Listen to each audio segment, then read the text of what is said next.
আসসালামু আলাইকুম। কেমন আছেন সবাই? আশা করি সবাই খুব ভালো আছেন। আলহামদুলিল্লাহ আমিও খুব ভালো আছি। আজকের আমার বিকেলের নাস্তার জন্য আমি রেডি করছি একটি শসা, একটা আপেল, একটা পেয়ারা, একটা লেবু, একটা আনার, একটা আমড়া। তো প্রথমে আমি শসাটাকে কেটে নিচ্ছি। বিকেলের নাস্তা আসলে আমরা এই ধরনেরই রোজ করে থাকি। বাইরের খাবার আমরা কম খেয়ে থাকি। বাড়িতে বিভিন্ন রকম ফল দিয়ে বিকেলের নাস্তা করি বন্ধুরা। তো বিকেলের এই যে নাস্তা হিসেবে যারা ফল অথবা মিষ্টি খায়, বিকেল ৪টের পরে খাওয়া একদম ঠিক না, স্বাস্থ্যের পক্ষে ভীষণ ক্ষতিকর। ৪টের আগেই খেতে হয়। তো এখন ৩টে বাজে, আমি ৩টের সময় নাস্তাটা রেডি করছি। তো নাস্তার জন্য যখন শসা কাটি তখন এইভাবে ছিলে লম্বা লম্বা করে কাটি, আবার যখন স্যালাড করার জন্য কাটি তখন গোল গোল করে কাটি। তো কথা বলতে বলতে আমার শসাটা কাটা হয়ে গেল। এখন আমি কাটছি পেয়ারা। পাকা পেয়ারা বিকেলে ভাত খাওয়ার কিছুক্ষণ পরে খাওয়া স্বাস্থ্যের পক্ষে ভীষণ উপকারী। পেয়ারার মধ্যে অনেক রকম ভিটামিন থাকে।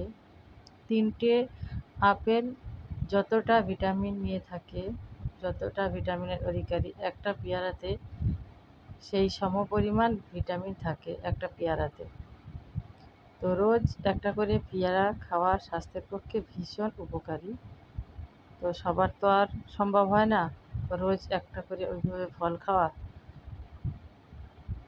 আসলে আমরা সব সময় পাই না, তো যখনই পাই আমরা চেষ্টা করি সেইটা একসঙ্গে রোজ একটা করে না খেয়ে একটা কেটে হয়তো ভাগ করে খাই এইভাবে। আমি ফল যেভাবে কাটছি আমি জানি না ফল কে কেমনভাবে কাটে। আপেলটা আমি এইভাবে ছিলে নিই। আমার পেয়ারা কাটা হয়ে গেছে, এখন আমি আপেল কাটছি। ফলগুলো ভালো করে আগে সুন্দর করে সব কটা একসঙ্গে ধুয়ে নিয়ে এখানে এসছি। তো আপেলের এই যে মাঝখানের যে বীজসহ যে অংশটা থাকে কেটে ফেলে দিয়ে সুন্দর করে ছিলে আমি রোজ এইভাবেই ফলটা কাটি, আপেলটা কাটি। কে কেমনভাবে কাটো আমি জানি না, আর আমার কাটা ঠিক হয় কি না আমি জানি না। আমার যদি কোনো রকম ভুল হয় বা কে কেমনভাবে কাটো আমাকে কমেন্টে জানাবে। আমি ফলটা বেশিরভাগ সময়ে খেয়ে নিই ২:৩০ থেকে ৩টের ভিতরে। ৪টে কোনো সময় ৩:৩০ হয়ে যায়। তো ৪টে বাজলে আমি আর একদম নিজেও কোনো রকম ফল খাই না বা বাচ্চাদেরও খেতে দিই না। কারণ আমি জানি ৪টের পরে ফল হোক বা মিষ্টি হোক খাওয়া খুব খারাপ, স্বাস্থ্যের পক্ষে ভীষণ ক্ষতিকর। যারা জানে না অনেকেই খেয়ে থাকে যখন তখন। আসলে প্রত্যেকটা জিনিস খাওয়ার একটা সময় থাকে। সময়সীমার ভিতরে খেলে উপকার হয়। সময় ছাড়া অসময়ে খেলে উপকারের বদলে উল্টে ক্ষতি হয়। তো বন্ধুরা আমি লেবুটা কীভাবে কাটছি দেখো। আমার কাটার পদ্ধতিগুলো তোমাদের যদি ভালো লাগে কমেন্টে লিখে দিও। আর যদি কোনো ভুলও হয় অবশ্যই কমেন্ট করে জানিয়ে দেবে তোমরা কীভাবে কাটো। তো কে কোথা থেকে দেখছো কমেন্টে জানাবে। এখনও পর্যন্ত যারা আমার চ্যানেলটাকে সাবস্ক্রাইব করোনি, আমাকে দেখছো এতক্ষণ, প্লিজ চ্যানেলটাকে সাবস্ক্রাইব করে লাইক কমেন্ট শেয়ার করে দাও। আমার ভিডিও যদি ভালো লাগে অবশ্যই লাইক কমেন্ট শেয়ার করে দিও। এতক্ষণ পর্যন্ত আমার সঙ্গে যারা আছো সবাইকে অসংখ্য ধন্যবাদ, অনেক ভালোবাসা। তো আমার লেবুটা কাটা নিশ্চয়ই দেখলে তোমরা সবাই আমি কেমনভাবে কাটছি। ভিডিওটা স্কিপ না করে সবাই প্লিজ ভিডিওটা পুরো দেখবে, অনুরোধ করছি স্কিপ না করার জন্য। আর অবশ্যই যারা দেখছো এতক্ষণ সঙ্গে আছো লাইক দিতে ভুলবে না। আমরা একটা ভিডিও করতে অনেক আমাদের কষ্ট হয়, আমাদেরকে অনেক একটা ভিডিওর পিছনে অনেক খাটতে হয়। এত পরিশ্রমের পরেও যখন একটা লাইক কমেন্ট পাই আমাদের সেই কষ্টটা আমরা ভুলে যাই। আমাদের অনেকটা আনন্দ হয়, ভালো লাগে যে আমাদের কষ্ট বিফলে যায়নি। আমি অন্যান্য ফলগুলো যেভাবে কেটেছি দেখতে পাচ্ছ, আমি কিন্তু সেভাবে কাটছি না। এটা বিলাতি আমড়া, এটা আমার মেয়ের জন্য স্পেশালি। ও হয়তো এইসব ফল খাবে না, ওই আমড়াটাই খাবে। বাইরে যে বিকেলে করে রোজ চানা ফুচকা সবাই খায়, আমি আমার মেয়েকে খেতে দিই না। আমি ওর জন্য বাড়িতে ফলের নাস্তা ও টক খাওয়ার জন্য আমি ওর জন্য রাখি বিলাতি আমড়া, কামরাঙা, পাতিলেবু, জলপাই, এই সমস্ত খাবার আমি ওর জন্য রাখি বিকেলে ওর যে টক খাওয়ার প্রয়োজন সেগুলোর জন্য।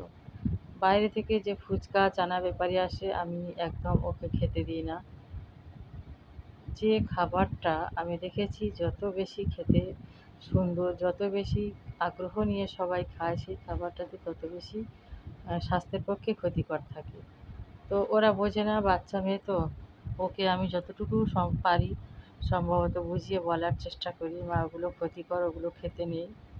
তো ওহ, আনারদানাটা দেখো কত সুন্দর, কালারটা একদম ফ্রেশ ঝকঝকা, কত সুন্দর চকচক করছে। যে কোনো ফল হোক সবজি হোক আমি কাটতে গিয়ে যখন দেখি খুব সুন্দর চকচকা রং, আমার কিন্তু সন্দেহ হয় এটা অরিজিনাল। দেখো কত সুন্দর রংটা, একদম ঝকঝক করছে। আমার সন্দেহ হয় এই ধরনের কিছু দেখলে, ফল অথবা সবজি, এটা কি অরিজিনাল না প্লাস্টিক দিয়ে তৈরি, নাকি এতে ইঞ্জেকশন মারা, এরকম কিছু সন্দেহ হয়। খুব ফ্রেশ ফল হোক সবজি হোক এখনকার সময় অনুযায়ী খাওয়া ঠিক না, কেননা সন্দেহ থাকে। এখন শুনছি প্লাস্টিকের সব কিছু উঠছে বা ওষুধ মারছে। দেখতে খারাপ হোক, খেতে একটু স্বাদে মিষ্টি কম হোক, তাও খাওয়া ভালো, কিন্তু মুখরোচি, খেতে খুব সুন্দর, দেখতে সুন্দর, অথচ তার ভিতরে ভেজাল আছে এমন জিনিস খাওয়া ঠিক নয় আসলে। তো আমরা না জেনে বুঝেই সবসময় বাজারে যাই, ফ্রেশ চকচকাগুলোই দেখে নিই। আমার কিন্তু একদম এগুলো পছন্দ না, আমার সন্দেহ হয়, সন্দেহ করে করেই খেতে হয়। এই আনার দানাটা যেমন ভীষণ চকচকা ঝকঝকা সুন্দর, দানাগুলো একদম ফ্রেশ। বন্ধুরা, এতক্ষণ পর্যন্ত আমার সঙ্গে যারা আছো সবাইকে অসংখ্য ধন্যবাদ, অনেক অনেক ভালোবাসা আমার অন্তঃস্থল থেকে।